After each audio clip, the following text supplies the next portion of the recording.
Good morning, everyone, and welcome to Ozy Chats, where we speak with artists, winemakers, chefs, and performing artists about their creative process and look to demystify the worlds of wine and art. We invite you to expand your minds and open your taste buds with us. Today, we have a very special guest, Aleksandra Bjelica. She'll be joining us soon. As you can see behind me, we've got a beautiful view. This morning, I'm out in Russian River Valley in Sonoma, which, as probably many of you know, grows some of the best Pinot Noir and Chardonnay in the world. So it's amazing to be out here.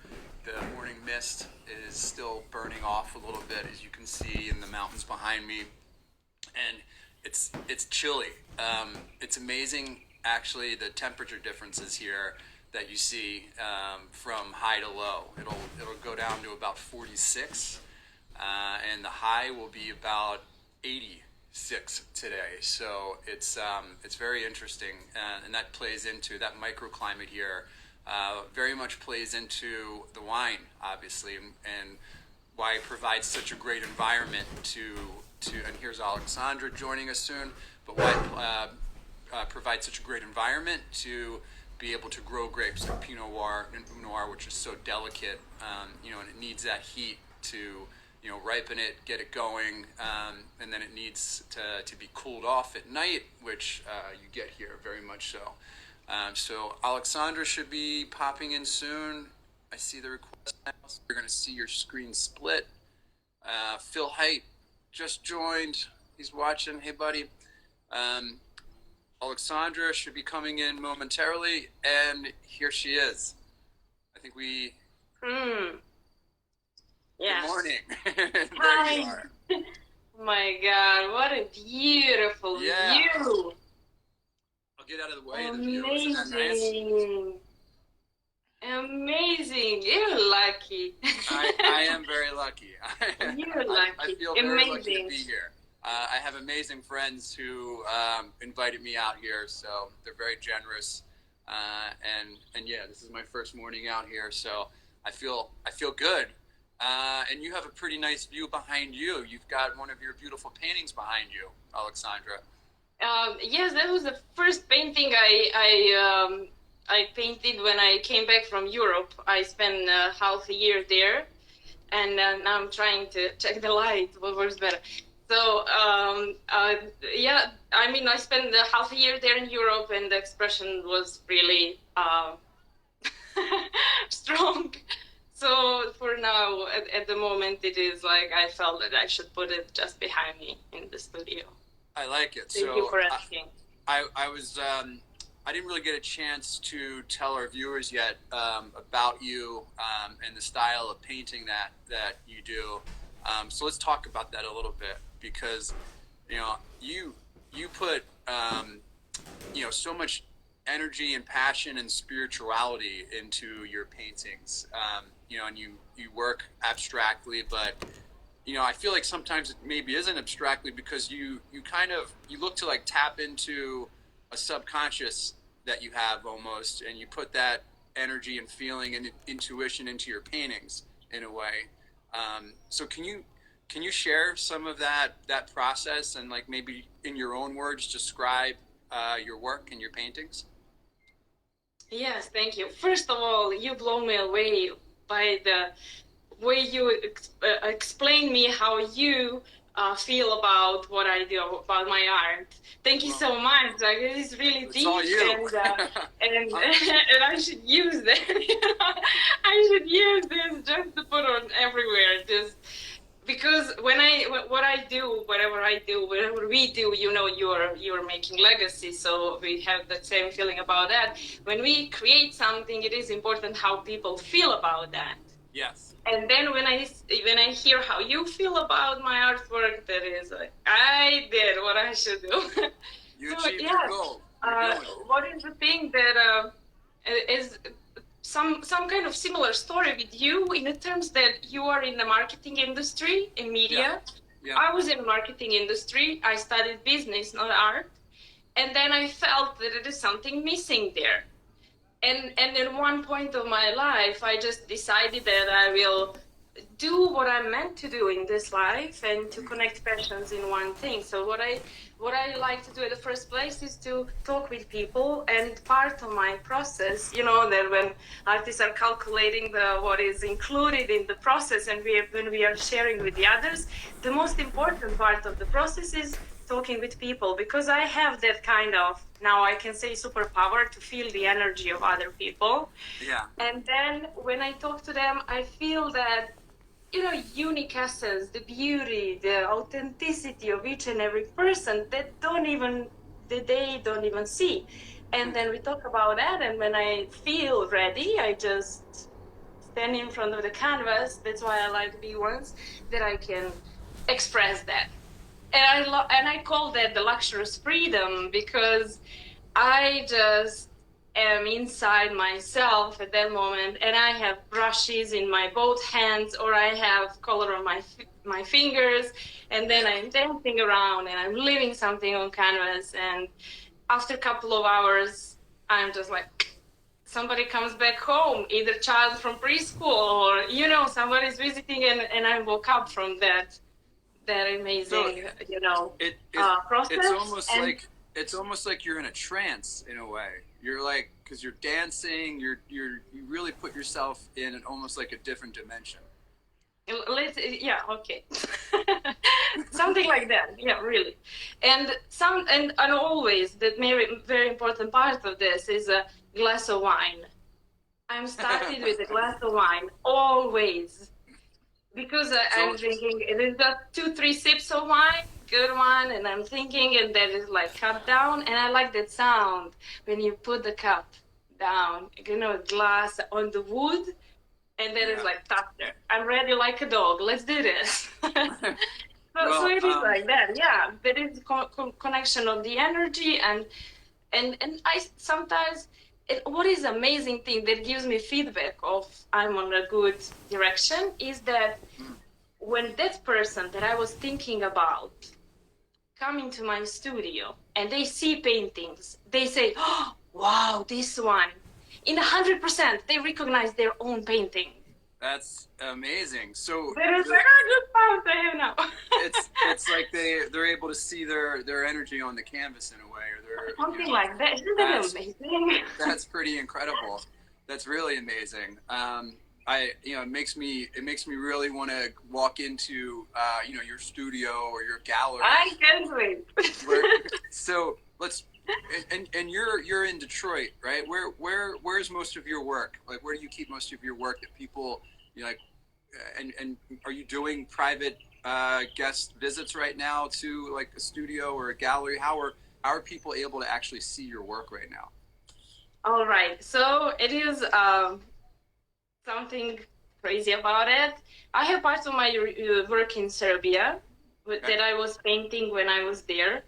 And also, before I went to Serbia, it was August last year, I had an exhibition in the house of my friends. I mean, I had exhibitions in gallery, but once I've heard amazing feedback from my friend, Kevin, who is working in corporation. He said when he came to my exhibition, this is my first time coming into the gallery. But he's art collector. How that comes, Kevin? Why? And he said something like he didn't feel comfortable because he doesn't feel like, that is my interpretation of what he said, that he doesn't feel educated, because usually that happens to me also. When I step inside the gallery, I feel like somebody is here to shoot me. That kind of arrogance is what makes me walk out the gallery. And Kevin, who is not in the art world, she was like, he felt that he's not enough ready to go into the gallery. And then it gave me idea, why should I expose in the galleries when most of people I'm talking with, people who are busy in their lifestyles, are not coming to galleries. Let's do it in somebody's house. And then we organized the exhibition with music and wine and good food in beautiful house with a lake view, and we had so much fun. And that was something, Rafe, that all people in the world dream about. It sounds way better. At the end of the night, all the paintings were sold. Wow. Like, there was like all the two paintings were not sold, but when I went to, because I like to deliver paintings on my own, when I went to deliver paintings, one Italian family bought extra painting, and then all the paintings were sold. Every painting that I exhibited that day, gone. And then I went to Europe, and what is the part that like 5 months ago I came back to Detroit, and whatever I paint, it is sold immediately. Whatever I paint and I put on Instagram, gone. And look, So I love so much of what you're talking about right now, and you're covering a lot of topics, which is awesome. And I'm willing to bet, because I know there are a lot of other artists who tune in and watch, and you're talking about a lot of very interesting topics right now. One is the role of galleries in general, but specifically now, with the shelter-in-place environment, and whether it's like semi-open, semi-closed, whatever the various stage that a city's in, but also the empowerment that artists have right now when you look at the digital world that's going on with Instagram and things like we're doing like this right now, and other marketing techniques that they can use to present their work and to do it successfully without relying on a gallery. And you've kind of figured out a way to crack that code. You have the benefit of having some friends with some really nice, it sounds like some really nice houses, like by a lake. It's a heck of a view.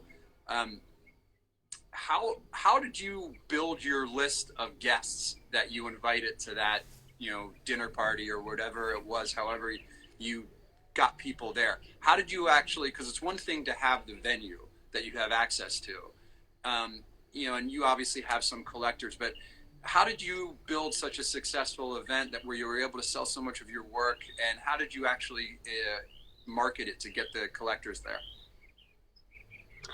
Actually, what is the thing that I have amazing friends in Detroit. I met amazing people coming from very different kind of the parts of the world, working for companies inside around the Detroit, and we spent a lot of time talking. And we had that gatherings with amazing, meaningful conversations. And then I think that crack that you mentioned, how did I crack that? I think that crack is the honesty. Because one, I truly started to speak what I feel after almost 40 years of my life. When I was pretending, I was speaking what I think that people would like to hear. Once, like 4 years ago, I just decided no more. I will talk what I feel. And I believe that people know that we feel between each other when that is honest. And that kind of true energy is just easy. If I'm honest on the table, somebody across the table will be honest or walk away. I'm not for everybody. Honest people are not for everybody. And then that kind of approach kind of filter people by itself.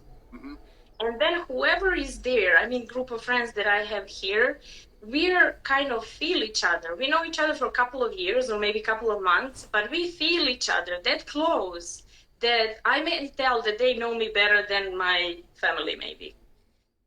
For sure, some members of my family. And when we talked about the exhibition, actually my friends suggested, we were in that house for one event, and they were like, let's do art event here. And then it all started. And the list that was August. You know that in August, everybody's traveling somewhere. Yeah. It's not an easy month to get people to come to a venue. Honestly, it was like all friends invited their friends, and then we were just spread the word. So it snowballed. And there were not a lot of people in the exhibition, but there was who was meant to be there. Okay. There was right a group people. of people that we all of us had really good time and in the conversation. There wasn't like gallery venue, you're standing and something like, okay, I have to be nice, I will show that I'm smart and I know people and something like that. No, it was a casual night in a friend's house. And it was so good that people were like, I want the part of this in my house. Like sell, I mean, show the other people the energy that you have, like for other, I mean, what works for me, to show the other people how I feel, what I am, what I talk about, and then we clicked together because somehow we had very similar stories. All of us were part of a growth. We're growing our character the same way and life paths and so on, living abroad and working for corporations and raising families abroad and such a thing. So we clicked in stories, in energy and everything, and then they just wanted to have a part of that energy in their house. I believe that's the thing. It makes sense because it's like you created a certain vibe and a certain energy with the scene of that night, and that energy was kind of transferred to the paintings that you have, and then it only makes sense that somebody would want to take a little piece of that environment and energy and bring it home with them. And I believe that's the thing. And you, I mean, there's one more thing. You are from marketing background. I am too. There was a kind of official part that was made professionally. Yeah, like event protocol was professional. That I can do, that I'm willing to teach, and I do teach other artists how to do that. Okay. I mean, that part that we expect from gallery, that official, it's really easy. So whoever I am willing to share that with anyone. Just DM me and let's talk. That's great. I love that you do that, and we will post this video. Obviously, it'll live on Instagram Live, and I'll make sure that you're tagged on there so that anybody who wants to find you that isn't already following you can very easily, of course, send you a DM, which is beautiful. I mean, you mentioned very important part that is a part of a gallery. That is something that I really wondered. What is the part of a galleries now? Especially now during Corona when everything switches online. I believe that we have to reconnect again, to rebuild that relation between galleries and art representatives and dealers and artists again. Yeah, you definitely do. And it's going to be interesting to see how that evolves and what that becomes and what it turns into. But you also mentioned something when we first got on this topic, how whether it was your friend Kevin or somebody else, it can be very intimidating for people to walk into a gallery or to talk to a gallerist, or even some people get intimidated going to see an exhibition, at a museum somewhere. And I've seen that same kind of, fear and trepidation in the world of wine too. And that's why I like to start every Ozy Chats by saying, like, we look to demystify the worlds of wine and art, because I think to a lot of people you have, like, there's parallels there. There's a lot of an esoteric feel to it, where unless you're part of that quote unquote initiated clique, people can be sometimes put off or feel like like the people that are involved are a little pretentious and that they're not invited, and that if they are not an expert, that they feel like they don't have a right to be there. And to me, that's like heartbreaking, because at the end of the day, what an individual likes with art, or what an individual enjoys with wine, it's just your own personal taste. Like, I'll have a lot of people that will ask me sometimes, like, "Oh, Rafe, like, what kind of wine should I drink?" And my answer is always, whatever wine you like. Like, taste a lot of wine, find out what you like, and then drink that wine. Don't let somebody else tell you what should taste good. And I think you can find the same thing in the art world, where people will say, well, like, who's a good artist, or what art should I like? And it's the same thing. It's like, well, whatever art you find pleasing to your eye, and whatever art you want to live with in your home, this you're going to invest sometimes a decent amount of money into a piece, which is well deserved for the time and energy that the artist is putting into it. But you're going to take that piece that you invested money in, and you're going to put it on a wall in your home that you live with, and it almost becomes part of your family. And it should just be something that the individual enjoys and appreciates. And you took that aspect and fear that people have and just kind of turned it on its head and said, you know what, I'm going to put myself out there, number one, with your art, which takes a lot of courage to be that open, honest, and genuine with your art and with yourself, and then said, you know what, I'm just going to put it out there to the world, and I want to say, come one, come all, and just invite the people that I know will almost be on the same frequency as you, and the energy that you put into your art, and it worked. It's amazing that like brutal honesty and genuine approach worked, because like you said, it wasn't really about the amount of people probably that you had at that first event where you were so successful. It was about having the right people at that event, Exactly. that were tuned into that. So I love that you are living that reality of openness with your art, and it's great. It's great to see that. Could you? Thank you. Can you maybe expand on that a little bit? And like, if an artist comes to you and maybe is back into where you were, like you said 3 or 4 years ago, maybe like I think you said in like 2016, 2017, you found that truth in yourself. What was the catalyst that helped you find that truth? Actually, the catalyst was natural when I became a mom. Mm. And when I was pregnant, I was thinking, where am I now? I was living in New York and working in Zara with people that I don't feel like I didn't feel good around them. Okay. And I was like, how can I support my child to dream big dreams and go for them if I don't do them myself? That's it. Where am I? I'm at the center of the world in New York. Let's do something from this. And then I quit my job, and I was like, that was for the others. Don't do that. Like, there was brutal. Because with me, it is always like, cut, go.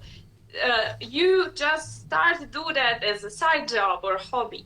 It is very important that we are doing, I mean, all of us have to do something that we have to do to survive, but also or to pay the bills. But also there must be every day something, at least half an hour, that we do what we like. Once I was walking down the Fifth Avenue in New York, and I felt lost because it was 2 years after I moved to USA, and a different culture, different surrounding, everything is new surrounding of people, new continent, system is working, everything is different. And then I was thinking, no. When I changed everything, I have to follow my dream. What is my dream? And I was thinking what I liked to do when I was a child. And then I figured out I liked to paint, and I like the sport. So let's run and start to paint. Once I started to do that, I was better with myself. My brain worked more clearly. I didn't have self-doubt anymore. So that is really important that we do something that we like, at least half an hour a day, that refresh our energy. And it is the best benefit we can do. If whatever is our business in life, whatever we do, whatever is our industry or occupation, we have to have that moment. And then when you decide to be artist or so, it is not easy.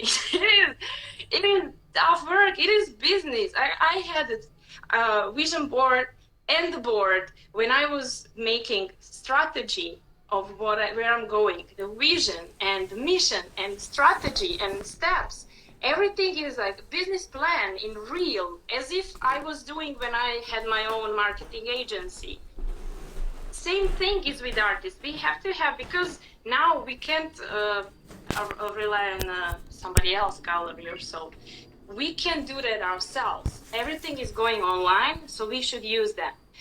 When we make steps how to do what we do, and we make plan on daily level, I mean, it is like in my schedule, I am painting 2 hours a day. Everything else is other kind of, because we are all suppliers, we have to choose materials, we have to create products, and then everything connect with people, promote, sell. That is not easy. At the end, like last night, I was packing paintings.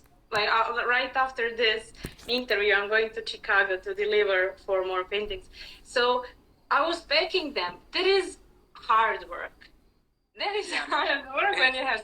So all of that is what we do before we hire somebody else. But at the beginning, that's what we do.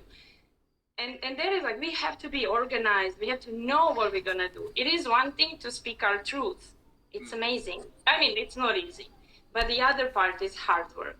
As Picasso, like Picasso was huge. Why? He was hard. He was spending almost all his time in the studio painting, creating artworks. That is a hard work. That is not like, because when I was talking, why I mentioned this, when I talk with my friends who are working in corporations, they're like, "Oh, it's easy, or artist." Yeah, and I'm like, "All right." They don't understand the business side of the about to demystify the world of wine and art. It is another thing. It is like beautiful, but hard work. It takes time. Yeah, there's definitely you know, a labor intensive and gritty side of both businesses. You know, and people forget that it's easy to get caught up in the business of art or the business of wine. You know, like there's somebody that's out handpicking those grapes. There's somebody that is, you know, like bringing those grapes in for harvest, and then the grapes are getting crushed. And there's a lot of lifting of cases and loading of trucks, and you're packaging your artwork and shipping it out to people, and you're doing all the marketing. I mean, you're in the business of your business. And I think, you know, anybody who owns a business can relate to that. You know, you can get caught up into all the, like, being stuck in the trenches. So it's almost like you have to be very, I'm sure, and it sounds like you are, you have to be very diligent with your time. And it's almost like, you know, you need to make an appointment with yourself probably to say, hey, you know what, I have to make sure that I'm carving out these 2 hours a day or whatever it is for actually painting, because it's very easy to get distracted with the business side of painting and making a living off of being a painter. So how do you manage that, and how do you make those decisions to find the best time to paint and to find that sanctuary of time? Like, how are you choosing those 2 hours? Is it in the morning? Is it in the evening? Does it change every day? Like, how do you get yourself into that creative space? Mm-hmm. The 2 hours was before, because your question was how we started, how I started. So now I have more time for painting. For instance, I choose the period of day when I can be not distracted, which is night. So since now it is still Corona and we are closed in our apartments, I'm here with my 4 years old boy. And when he goes to sleep, I can't paint while he's in the house. Or I can't let him go out in a backyard because I don't know if, you know. So night is my time for painting. During day, I do, I keep him occupied, and I do that like business side. But during night, when he falls asleep, I have almost all night to paint. So it is like, now it is longer time, and it is really joy. And you it is real joy. And a lot of times you said you maybe start with that glass of wine, right? Yes, of course. I put him to sleep. Imagine that. Child is asleep, glass of wine, and then boom! It is really special. I think a lot of good things can start with a glass of wine. And what are you pouring into the glass typically? Do you have a favorite grape or a favorite style of wine? Actually, as maybe other people have with the gallery and art, I don't know what is good. I know what I like. So I like to test different kind of wine. Do you lean towards I like the Pinot Grigio. Kind of smell. They taste, but I like test other kind of wines. Now I'm on. I don't know if I pronounce well, Cavit wine. The producer. I think that's the brand. I can show you a bottle, right? Yeah, if it's nearby, show us a bottle. I'm curious what it is. I would love to see what you're drinking. Do you have a bottle nearby, or you can show me another time? Yeah, I have to go to my fridge if you don't mind. Okay. Okay. All right, so this is nice because now we get a nice full screen, or at least half screen view for the people watching of the canvas that was behind Aleksandra, and she's running to grab her bottle for us.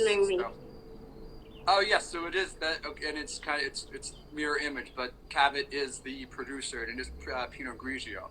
So This one worked for me right now, but that's whatever, as long as it's working, that's a good thing. So, Pinot Grigio is a a grape you find in the U.S., but it's also a very common grape that is found in Italy. And I know you spent some time in Italy, but you were also you immigrated to the United States, so that has me thinking about that. Where were you born? And let's talk about that side of your journey a little bit. What brought you to the U.S.? So yeah, I was born in Serbia during 80s, and I kind of grew up during all those financial crises and wars, and that was kind of difficult. And then now, since I was thinking, okay, we are kids, how parents were, communicating with us, those kind of crises, I really salute them. And I thought, okay, we were kids, we don't remember. But now, since pandemic and everything, it just clicked back those buttons in my soul or mind. And this period now, last couple of months, it is, I believe, the hardest period of my life, because all the memories from that wartime are coming back and hurt. oh, And wow. I'm kind of, in the last 5 months, I have huge cleaning, let's say like that, huge cleaning of my soul and mind to regain the energy back. And I never believed that. I mean, I was good in sports, so I was like a boy, but tomboy when I was a kid. I was like playing all kind of sports, and I was good in that. But that I will be sitting and meditating and have pain in my muscles, I would never say that. I would never Wow. believe that happens. But that is kind of thing. So yes, I was born in Serbia, grew up there. I wanted to study art, but it wasn't. I couldn't afford that. So I studied business, which is funny because studying business in USA is much more expensive. But in Serbia, good thing about school in Serbia is that we have good universities. So I was kind of trying to find a way to travel the world since I was a child, because with my passport, I wasn't able to travel anywhere. But I figure out that if we have student organization, as an representatives of student organizations, we can travel around Europe to visit different universities, or to to go in tournaments, in case studies, or different conferences, such a thing. So we established student organization on my university, organizational science, and that's how we traveled Europe at that time. That's great. During 2000s. So yeah, so that is what I learned living in Serbia, is that it is not easy, but you can always think through and find a way to chase your dreams. You found And a then creative I think solution. that it was kind of thank you. I believe that it was kind of reward from the nature that I won a green card on the lottery, let's say.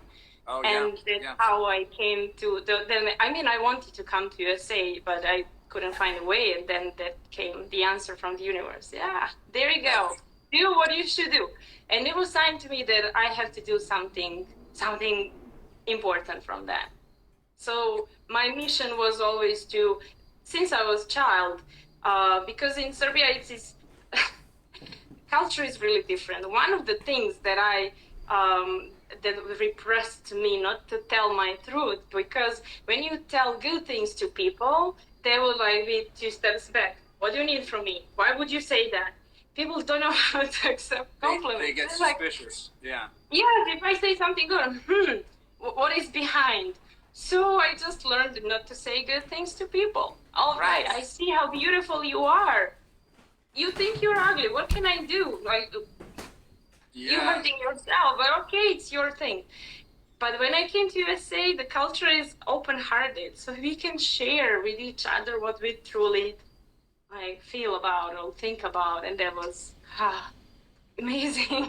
That sounds very liberating. Very, very liberating that you were able to, because it was almost like you put up these barriers as a defense mechanism, and then when you came to the U.S., you had to destroy those walls and break through them, which you did. And I think for yourself and for other people, I'm curious if you think art has the ability to heal, both from the perspective of creating it and other people just viewing it and appreciating it and seeing what's there. Do you think art has the ability to heal people? Absolutely. Absolutely. I am first example for that. And also, based on what you say, I created workshop that I practice with my friends and friends of friends for now.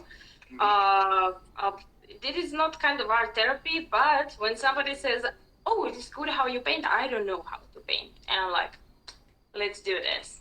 Yeah. Because in our life we are more like, "Am I good in something?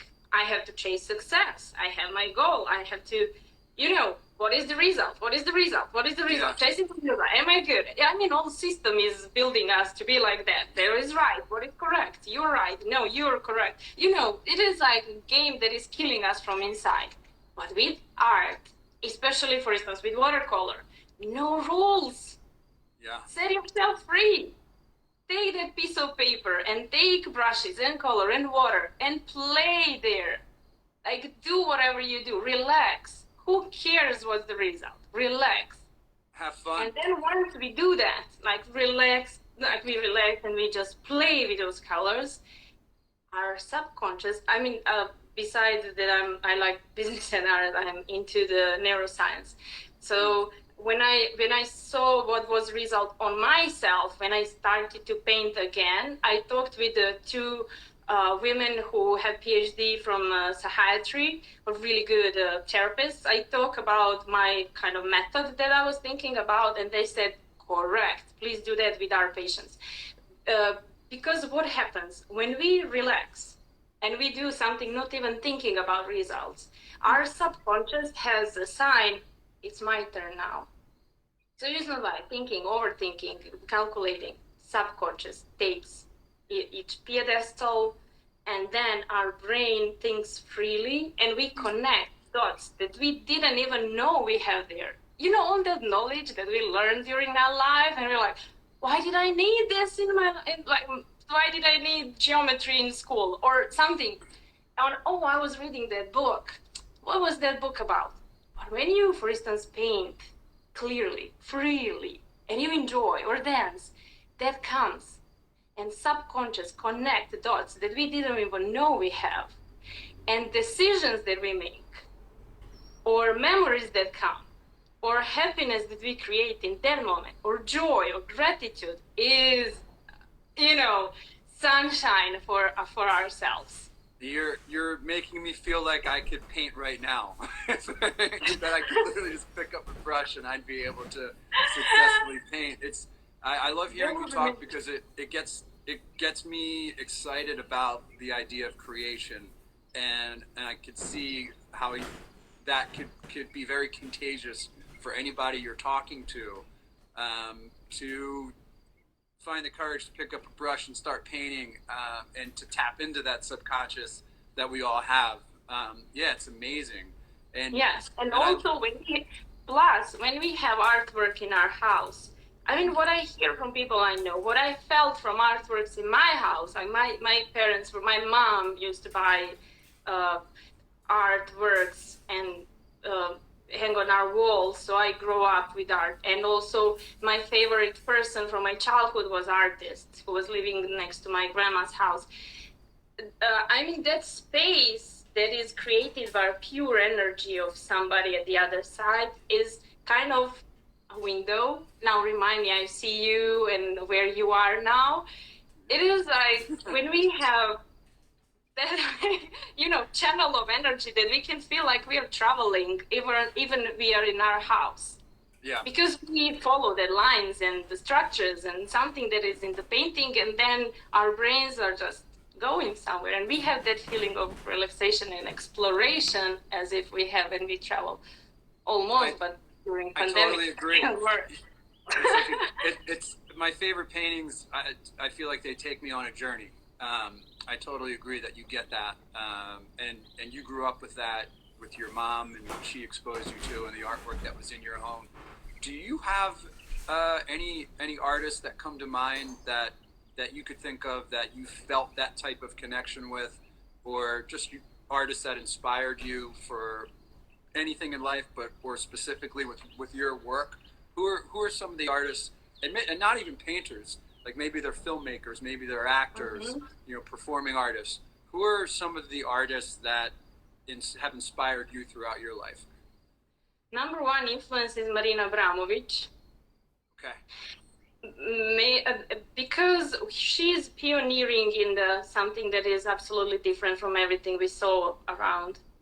She made a huge difference in putting emphasis on the process, not on results. And even in her memoirs, she mentioned that her experience with first art teacher. Did you? I will just mention that for everyone to listen.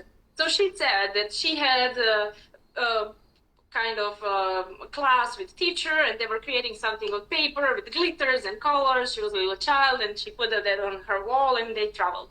When they got back home, everything fell off on the floor, and she was like broken. What did I do? It's destroyed. And then in conversation with her art teacher, he said, "That's the point. It's not about what stays there. It's about the process. Yeah. How did you feel when you make that?" She explained. That's the thing.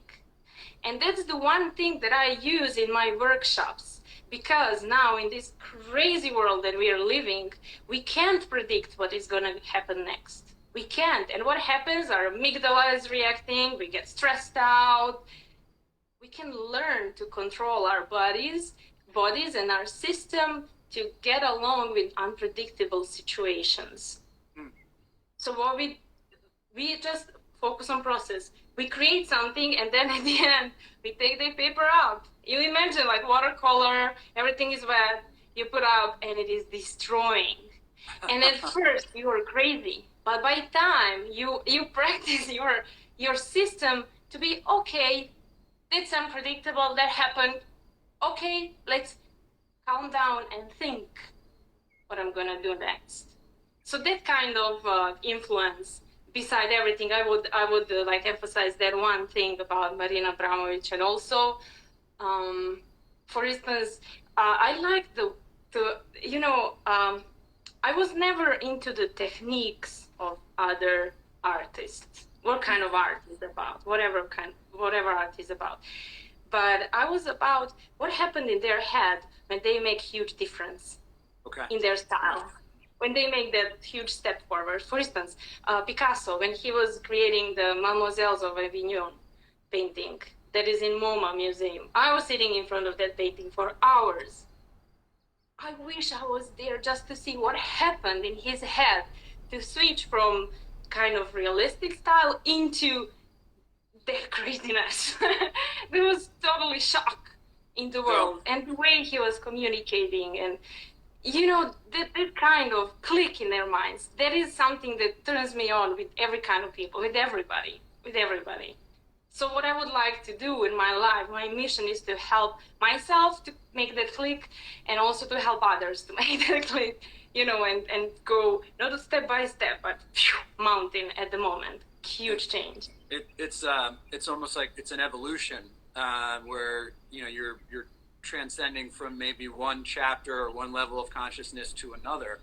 But you also talked about the marriage of creation and destruction, and you really can't create something until you destroy whatever was there before that transformation. And I have to admit, there's definitely a big part of me when I see an artist who creates something beautiful and then they destroy it, and I think like, oh no, that's like heartbreaking to me.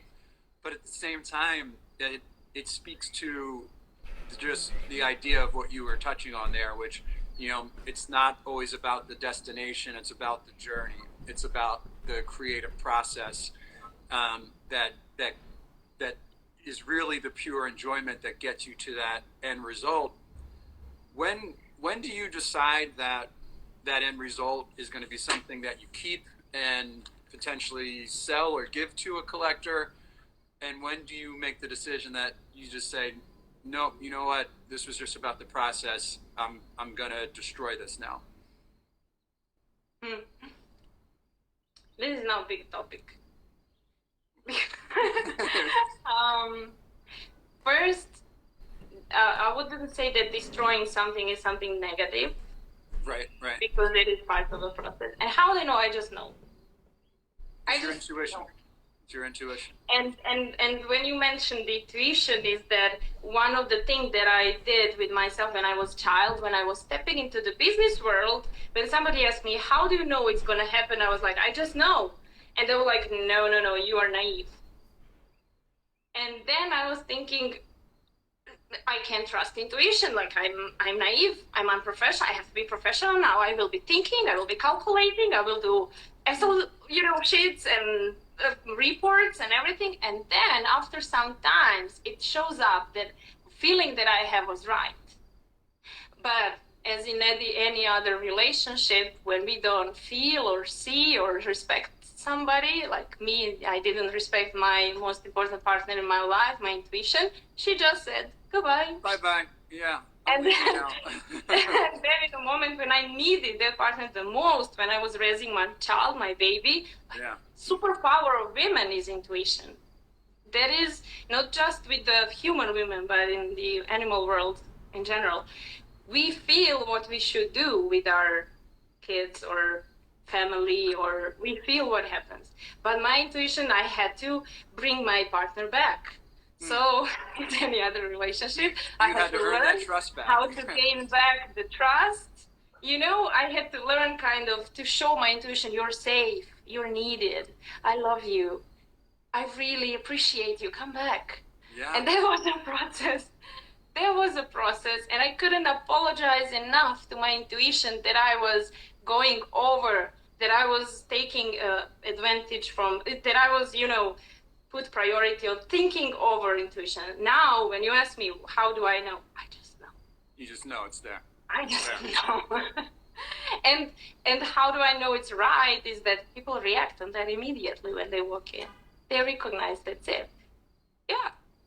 Like, if we know, did we make a good decision or no? How do I know if I make a good decision? I see what kind of people I connect with that decision. What kind of people bring me that kind of, you know what I mean? Yeah, I make decisions, and then I see who are the kind of people coming with that decision. If I like those kind of people, decision is good.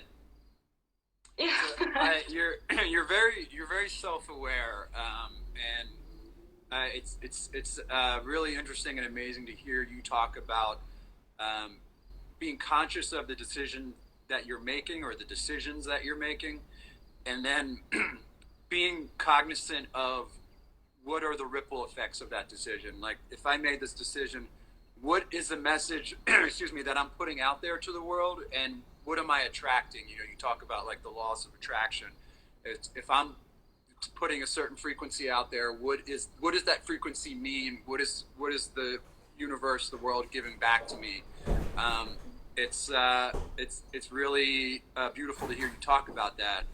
And I love how you talked about, almost courting your intuition back. You had to go through a healing process with your intuition.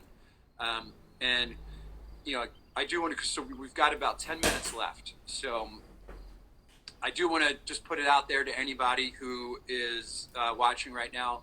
If you have a question for Aleksandra, please message it, and I'll do my best to ask her that question. Of course, like we mentioned earlier, you can always DM her, but if there's something you wanted to ask right now while we're live and hear her speak directly about it, please message me, just put it up there, and I'll do my best to get that out there. But I want to go back to talking about that almost courting process and forgiveness process that you had to have with yourself and your intuition. What were some of the techniques that you used to bring your intuition back and to go through that healing process and find that trust again? Because now you have it back, it's there, you trust it so much, but how did you earn that trust back? Painting was good field that I could test, practice, and to follow it. That was instantly. But also, I find of course, whatever I do in my life, I try to learn from best people in that area. So when I saw that what I need to do, I find my spiritual teacher. That's my wonderful Sanda from Belgrade, from Bosnia. Yeah. And she is Kundalini yoga teacher, and she introduced me to Kundalini yoga and to meditation, and she helped me. So she helped me to learn how to go through that process. So that was the main shift. When we need to learn something, we find our best teachers to lead us through process. For me, that is really important. And then just follow that. We have to absolutely trust and surrender to that teacher. I don't ask questions. I follow whatever you tell me. That was my first mistake when my first mentors, I was questioning everything. But when we learn something new, we have to surrender and trust, and then follow what happens, and results will come. Meditation, Kundalini yoga worked for me. I'm a big believer in meditation myself, but I'm looking at a question here. Somebody's asking if you're in your studio, is it possible to get a look at other paintings in your studio right now? I don't know if you're on a tripod. Yeah. Actually, this is home studio, okay. And I have few paintings here. This is big one. All those are packed for shipment, okay. Ready. And I don't know how you see it. So this one is in process. There is one more. And I have a few around my house, but I don't feel like sharing my environment in my house right now because it's not clean. Okay. There is one more painting. One of my favorites. There are two more. Which is the one that's one of your... And also... Okay. And also these are few... So you see how it works. Yeah. I'll show you this. So I created... You will recognize the material from hard store. I created this, and then I put paintings up there. A few paintings at the same time. So these are in the process. Okay. So what would I do? I would put paintings all around the space. And when I'm painting smaller formats, when I'm painting smaller paintings, I have that huge space that I can dance around and leave the colors on the canvas. I can't work on small canvas because I don't have enough space to feel free. I would put paintings all around the small canvases, and then I would be painting 10 of them at the same time. Wow. That is what I did like 2 months ago. 10 paintings at the same time started. And then when it was like few steps to the end, I just did the final touches separately. But at the beginning, all 10 at the same time. And if you saw, there was an artist support pledge during pandemic. I did, yeah. Yeah, there. Oh my God, my wall. Right. She'll be back, folks. She'll be back. We get another view of her. Okay. So there was a thing that we sell. We create and sell things on 200 something, whatever is, for instance, dollar in USA. And we buy somebody else's work in the same amount of the other artists. So you follow like advice for artists that work for me because I sold all 10 paintings in 2 days. Artist support pledge. Follow that hashtag on Instagram. You'll see what it is about. So you were selling paintings and receiving money for the paintings, and the money that you received, you were using that money to buy artwork from other artists. Yeah. Which was it's created an amazing snowball momentum effect, which you participated in. A lot of artists participated in. I think it was a great movement to just not only attract attention to artists, but to actually help generate some revenue in a time where a lot of artists were going through some hardships. And we could definitely spend a lot of time talking about that, but I'm being aware of the time because we've got about we have a couple minutes left, and then we'll be signed off. So I want to close our time together with just some questions that I always like to end the interview with, and they're just kind of easy questions. Just give me the first answer that comes to your mind. And we'll go. All right, so you ready? All right, so what is your favorite color right now? Yellow now. Yellow now. Okay. Do you have a favorite flower? Sunflower. Sunflower. What sound or noise do you love? Sound of kisses. Sound of kisses. And the sound of woods in the fire. Cracking, the wood in the fire cracking. I love that sound as well. All right, now the opposite. What sound or noise do you dislike? Oh, fireworks. Fireworks. I hate sound of fireworks because it reminds me of bombing that started in my country on my 18th birthday. Yeah. Makes total sense. A little, obviously the trauma from that. Sorry, my phone was ringing. That's okay. You don't want to have to relive that. I actually just read recently that there's a few towns in Italy that now have silent fireworks because of the trauma that it can cause young children, animals, stress, animals. Yes, exactly. All right, so we kind of already talked about this, but red, white, or rosé, what is your preference of wine? I choose better whatever wine in the good company to drink with. And which is the perfect segue to our final question here, which is if you could sit and enjoy a bottle of wine with one person who's living or dead, and just have a bottle of wine with them and have a conversation, if you could do that tonight, who would that conversation be with? Beside Marina Abramovic, Simone De Puri. Okay, all right. So maybe you would have two people. You're allowed to invite two people.